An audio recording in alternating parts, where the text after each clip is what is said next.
Hello and welcome to the Modern Maker Workroom. In this series of videos, I will be teaching you how to hand stitch, bit by bit, an entire doublet of the PEASCOD bellied style. Now, this style of doublet has a padded round belly.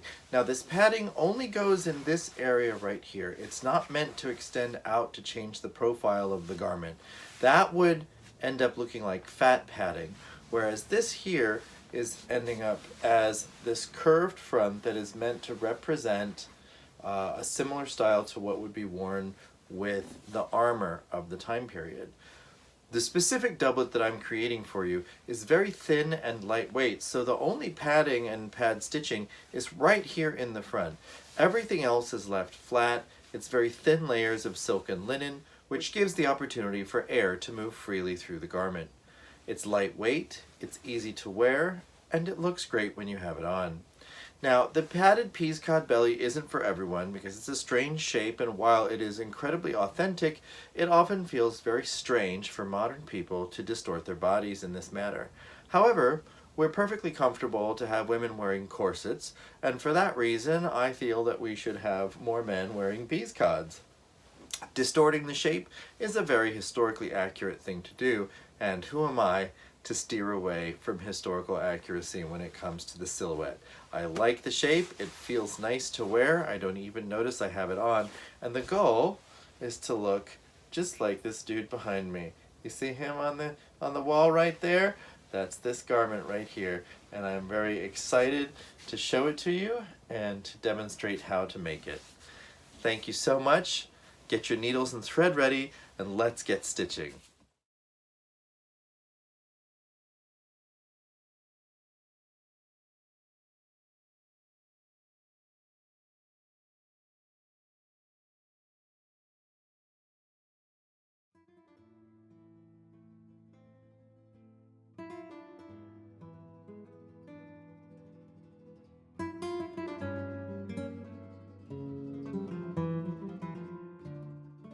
Most of you have probably already printed patterns like this in the past, but just in case, always print the first page and make sure that you change your printer settings so that those two little squares that you see on the screen are 4 inches for the larger one and 2 inches for the smaller one. And if you're printing on US letter size, you should be able to achieve that by scaling to 100%. If you are in the EU, you will print on size A4 paper, and those two boxes should be 10 centimeters or 5 centimeters each.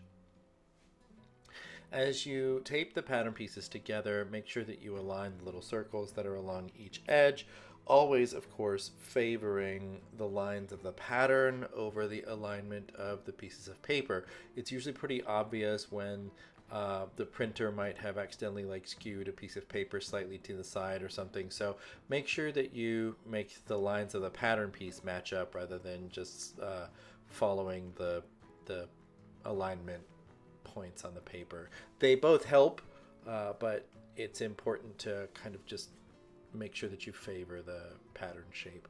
Now, what I usually like to do is I'll tape together several pieces of paper following the order, of course, that's given on the headers, whether it's A1, A2, etc. And I will line those pattern pieces up and get as many of them together as possible to create a single pattern piece. For example, the sleeve that we just saw.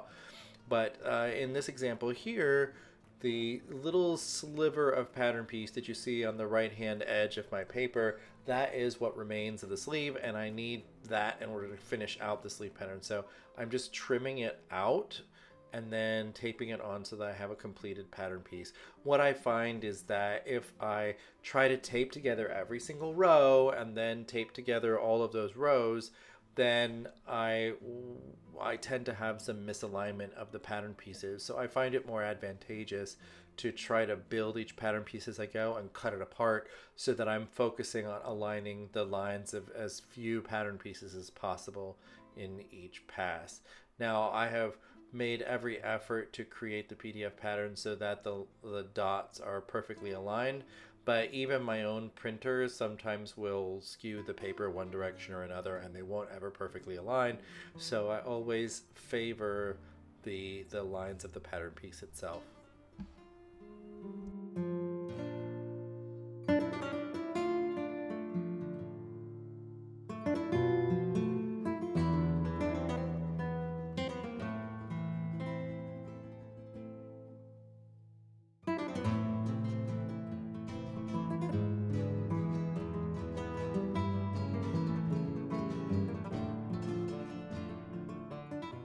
once the pattern pieces are completely assembled, then I need to make a mock-up, and I really don't want you to skip this step. This is something that I don't often talk about in my videos because I'm sort of assuming that people are going to do it. But I think in this context, because this is a print and play kind of pattern, I wanted to make sure that everyone sees the process of doing a quick calico mock-up fitting. So here I've just traced off the back. I'm following the grain line that I have put on the back pattern piece, and then I'm switching to the front pattern piece, and then I'm going to put smaller pieces in around it. This is just standard textile conservation practices. This helps to give you an idea of how not to waste too much textile. So we can see that right here in the little armhole, I can fit the back skirts, and then in the little hollow that's created between those two pieces, I can put my front skirt. Now, it's important to know that in the time period, they don't really seem to have given a whole lot of care to what grain the skirting was cut on. So the back skirt may be cut on the correct grain or on the straight grain, but the front skirt was just sort of set off at an angle because you wanted to stick it wherever it was going to fit. Now that I've traced the front, I have found through the course of using this pattern that the curvature at the top of the collar is very similar to the curvature of the waistline and on the correct grain.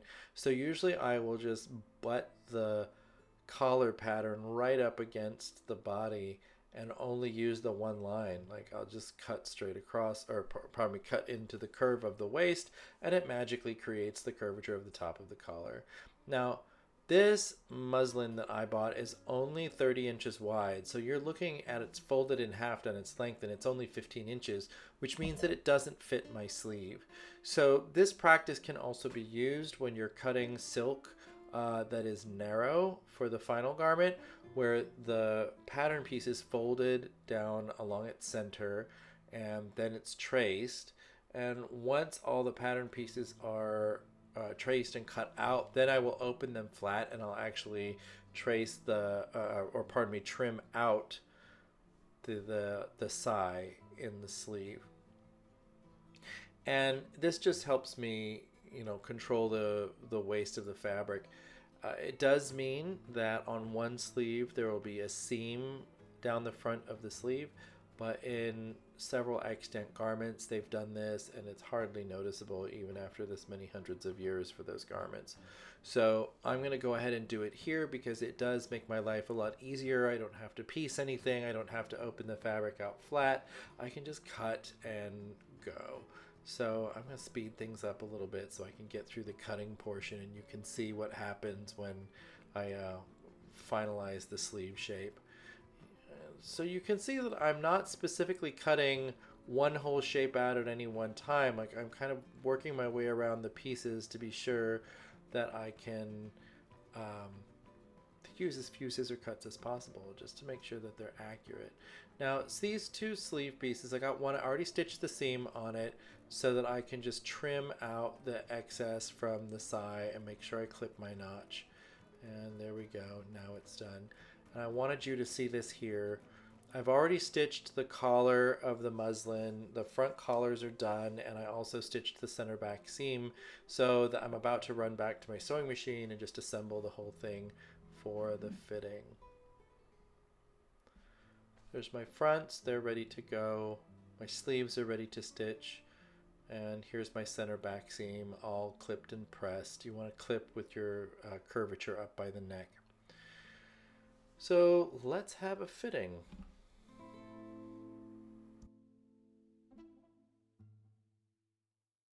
Now I have made various iterations of this pattern several times, so the amount of correction that I'll need to do at this point is relatively minimal, but I'm showing you here that I have just only stuffed the belly area. Now this kind of doublet, this shape, does have padding in it, but in this instance I've just grabbed some polyfill and just stuffed it up inside because it's the only area that's going to be padded. Now I can tell from the way that it's wrinkling that I need a little bit more room around my chest. You see those wrinkles at the armhole tell me that the chest area is a little bit small. So I'm going to enlarge that just a little bit. I think the sleeve is good. The hang of the skirts is great. Now I'm going to adjust my bum roll here because it's starting to sag down a little too low. But a hip roll is essential to getting the correct silhouette, and the skirting of the doublet doesn't hang right if you don't use it. So I think the collar looks good. I think the sleeves look good. So I'm just going to add a little bit more room to the chest and maybe take a tiny bit of curvature out of the PEASCOD. I'm just going to hold frame for a moment and talk about cutting this out. So I have cut out the silk for the garment, and I had a very small piece of silk to work from. So I favored cutting the sleeve in a complete piece and decided to put piecings into the front. Now I know from my historical context they probably would have chosen the other way around, putting the piecings into the sleeve and not through the body. But the sleeve pinking is so regular and so clean and in such a large area, it made sense for me to put the piecings on the front. Since there was so little fabric, it just seemed like the thing to do. So I positioned everything so there were the fewest piecings possible. I think I would have needed more had I tried to piece the sleeve. So I only have 2 piecings in the entire garment, and they're both on the front panel.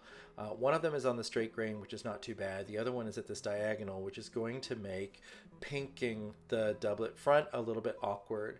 And you can also see that there's this little notch that's kind of cut out of center front, and that's just because I had to really crowd the front pattern piece in to get all of the area that I wanted. And it's going to complicate things, but it shouldn't be too bad. If need be, I will stick a little patch behind there, but most of that should be hidden under a piece of binding. And the binding is something that I really want to discuss shortly, because there's so much piecing that happens. I really feel like it's important to explain how that works. So I had very small pieces to work from here, and I'm going to show you cutting a couple of slices, but these are all just offcuts from the original cut of the doublet. The strips are going to be 1.5 inches wide. The grain line doesn't matter because all extant pieces seem to show that when it came to binding, they really did just use up all of the scraps. They're 1.5 inches wide, which works out to be about 3.8 centimeters if you're using metric. And I just cut as many strips as possible. I usually will ignore if they are, less than 3 or 4 inches, like 8 to 10 centimeters. So once I have them all cut, then I will lay them out like this to see like which edges are most efficient against each other in terms of the angle and the diagonal, which edges are going to nest well with each other without needing to remove more fabric. And it's a little bit of a painstaking process, let me tell you. Hand sewing all these tiny strips of fabric together is a bit on the annoying side, but it is worth the effort when you're trying to conserve how much fabric you use. Imagine if you had a piece of silk that was worth, a quarter of your year's wages, and you had to use every square inch of it so that you were getting your money's worth. That is this reality for these people in this time period, that fabrics were so costly that they needed to consider to use every single square inch. So in this image right here, I'm just matching up 2 edges that need to be sewn together so that I can create a continuous strip. And I'm lining them up in a very specific way to make the stitching go as smoothly as possible so that there's no big jogs in the edge. And I'm laying them together here, and you see how they're offset at the edges. So you've got this little V shape here and this little V shape there, and you basically sew from the pit of one V to the pit of the other V, and that should give you a continuous edge along the side. Here I'm just using a piece of linen thread, and then I'm going to stitch these together. I'm going to do a few back stitches to start off with, and then you'll see me use a pin and spike the strip down so that it doesn't move as much and I have something to pull against. It just makes the sewing so much easier. If you've watched my hand sewing video, like the one that says how to hand sew faster, which you can follow the link in the corner right here, then you'll see what I'm talking about. I go into much more detail about how it works, but it's pretty basic. I mean, you just take a pin and you pin down the thing that you're sewing onto a board. Sometimes I'll use my leg, and that just helps secure everything so that it's faster to sew. And now that I do have it spiked down, I can go a lot faster and more smoothly, and you'll see me turn toward the camera here so that you can actually watch me take my stitches. Now I will use a running back stitch to do this seam, which means that I will have a running stitch, but every second or third running stitch I will do a back stitch, and that helps keep it really nice and secure. Because the area is so small, I'm taking one stitch at a time, which is unusual for me in a running stitch. Typically for running stitch, I'll take 2 or 3 at a time, like you just saw me do here. At any rate, when the stitching is done, then I'll press it open and then proceed to attach the next strip. Now, with the magic of film, when you see them later, they're all connected together. They ended up being about 4 yards worth of bias, mostly bias or partial bias. And in the end, I got really annoyed having to stitch all the short ends together, so I used the machine to do it faster. But don't hate me for that. It's time constraints in terms of filming. So once all that bias was together, then I went and cut out the interlining, which is cut to exactly the same shape as the silk, and then the lining as well, which you can see right here in this image. It's cut with a little pleat that I put in the armpit, and then the lining's cut just a little bit shallower above. And that adds a little bit of extra room that prevents the armhole from pulling out of shape. And this, if you watch my other doublet videos, I go into much greater detail. You can see that in the Bergen doublet from the Modern Maker Workroom Season 1. So after all of that is cut out, then I want to separate it and put the lining somewhere else. That way I'm not confusing the interlining and the lining shape. So all the pieces which are lined, which is the skirts, the bodies, those all have the lining taken separately. And even the sleeve, which does not have an interlining, and that's to keep it very cool to wear, the sleeve lining, and you'll see me grab it here at the end, the sleeve lining is also kept separate so that I can stitch them together in their own step. This is the next step, which is pinking the doublet. Now, I am making a doublet that is similar to Giambattista Moroni's The Tailor, and one of the most important parts of pinking a silk doublet is you want to keep all of the cuts well away from the edges of your fabric. So I'm using this ruler here to denote sort of where the wrist cutting is going to start, but then I'm also going to score lines into the silk to denote where the pinking needs to end as it gets close to the edges of the silk. So you'll see me use the tip of this tapered awl, just almost like I'm scratching a line into the surface of the silk. It doesn't seem like much, but that line stays long enough for you to see exactly what you're doing, and then when you press the garment as you're working on it, those lines just go away for the most part. If you push too hard, they might stick, but otherwise they act as a fantastic guide for you. Once all that scoring is in place, and I will do that for every piece, once all that scoring is in place, then I'm going to grab my hammer and I'm going to grab my chisel, and I'm doing this with just a regular woodworker's chisel that has been sharpened really, really well. So this one is just under 3/4 of an inch long, so it's not quite 2 centimeters. And then, pardon me, it's it's not quite 2 centimeters. So then I'm going to use it. I'm just going to tap it, and now I'm eyeballing all of this, just based on knowing that repetitive movement in my body usually yields similar results. So I'm using my eyes and I'm just moving naturally and tapping it. Now I know people that will go to great levels of accuracy to mark out every single cut that they're going to do. And the surviving pieces in museums don't really show that kind of fussiness about the placement of the pinks for the most part. I think in a couple of very expensive high-end pieces, yes, they do that, but in this case, all I want to do is just create alignment, but they're spaced far enough apart that it doesn't really matter. One thing you'll notice is that as I reach the top, I'm keeping more cutting away from the armpit than I am when it goes into the cap of the sleeve, and that's because there's more abrasion there, and I don't want the cuts to fray out and get damaged in the armpit of the garment, so I just don't put them there. So that's piece number one. Now I'm working on the backs. Now both layers, both halves, are done together so that the pinks are symmetrical and they'll go all the way through. This is particularly useful if you're using diagonal slashes because it naturally will mirror one side against the other, and you'll have these beautiful matched mirrored doublet panels, and it works really great when you're trying to create something that you want to appear very symmetrical.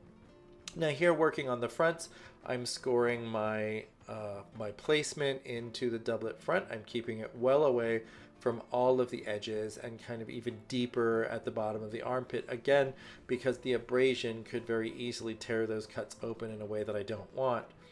Now I tried to figure out which direction would work best, and I eventually settled on starting the pinks upside down and working my way downward along the garment because I felt that it would help me align the cuts a little bit better. And in a minute here, you'll see that I have to really work hard to dodge the piecing. For the most part, actually, I think I did pretty well. Like, I just shifted the chisel one way or another so that I could avoid cutting the actual seam. That's what you don't want to do, because if you cut the seam, then you have a weak point. But I got up really close to it and then was able to just shift a fraction of an inch one way or another to avoid it. There is one area, though, where I just couldn't quite do it. Like, the gap between the cuts would have been too much or too little if I tried to put it where it seemed like it wanted to go. So instead, you'll see me here in a second, you'll see me take a razor blade and do sort of a partial length cut. Now, it's kind of around the side of the chest, so it's not such a big deal when you get around to it. But in the grand scheme of things, I think the eye will appreciate having a cut there instead of having nothing at all. For now, I'm just punching right along, trying to make sure that I just line the slits up because they're all vertical and they need to be lined up. Okay, so I've just skipped over the seam, and this is where I'm using the razor blade to just cut a partial length slit, and this will give the illusion of another cut without having to actually chop my way right through the actual seam. So I'm just speeding things up so that we get along with it and you can see everything happen. I wish it actually took place this quickly because it would be the most efficient thing ever, but it is kind of fun to watch the pinks appear. Now my poor cutting board is just getting destroyed with all this pinking. This is the third pinked doublet in a row on that board, and it is getting a little bit chopped up.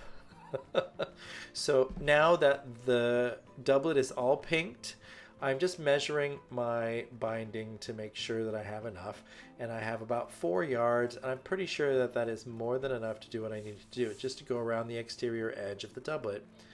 And now that that's measured, I'm going to start the interlining process.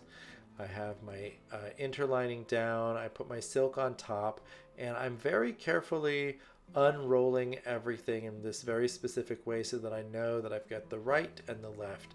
Now, because there's piecings in this doublet front, the seams of the doublet front will tell me what's the right side and what's the left side, but it's my habit to unfurl the fabrics in this way just so that I make sure that I always have a right and a left and that there isn't any confusion. Once these pieces are lined up, then I will put them face down, silk side down, and I will roll the edge up to do this basting. And this has everything to do with sort of aligning the edges to begin with, but also understanding that when the garment is worn, it is going around a body. So it's going to be a cylindrical-ish silhouette. And this kind of trains the fabrics to already be offset in that manner. Since also I cut the silk first and then followed by cutting the interlining, that means the interlining itself is just a fraction of an inch larger, because that's a natural occurrence when you're cutting these layers out, that the interlining layer will be a slight bit larger if you're cutting around another piece. Just your eye naturally does it. So in order to keep the interlining slightly fulled and slightly loose so that it doesn't pull at any part of the garment, I'm taking advantage of that fact by allowing it to be slightly larger. But as I roll like this, I'm also aligning the edges very carefully, which then makes the interlining just a little bit loose, so that it's just never going to have the opportunity to affect the shape of the exterior by pulling tension across it. So working up the side seams and then around the armhole, and then I'll move on to the shoulder and just working my way carefully around the garment.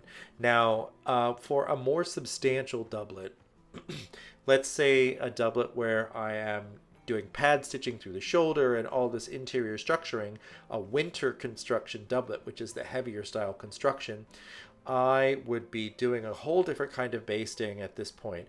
I would be laying the silk on top. I would be basting straight lines and around the edges in a very specific way to basically stretch the silk onto the interlining. But because this is a summer doublet and I don't have all of that inner structure, I don't need to do any of those things. So I'm just very carefully basting everything together, and I'm handling it gently so that I don't stretch the linen out of shape, and everything should line up pretty perfectly. Now that the bastings are all done, let me show you a few of these other pieces and how they were basted up. The shoulder wings, they have had pinks put across them, and they've just been basted to the interlining and then folded in half. The skirting, I just put a line of diagonal basting right down the middle of it to avoid having to do all those narrow edges. Since most of it's bound anyway, this is just faster and easier since the strips are so skinny. And here's a nice big pile of basted pieces. In the next episode, I hope you'll join me for starting the seam and stitching, and it's going to go really fast. I think we should be done with this in about 3 episodes. Thanks so much for watching, and I look forward to visiting you again with the Modern Maker Workroom.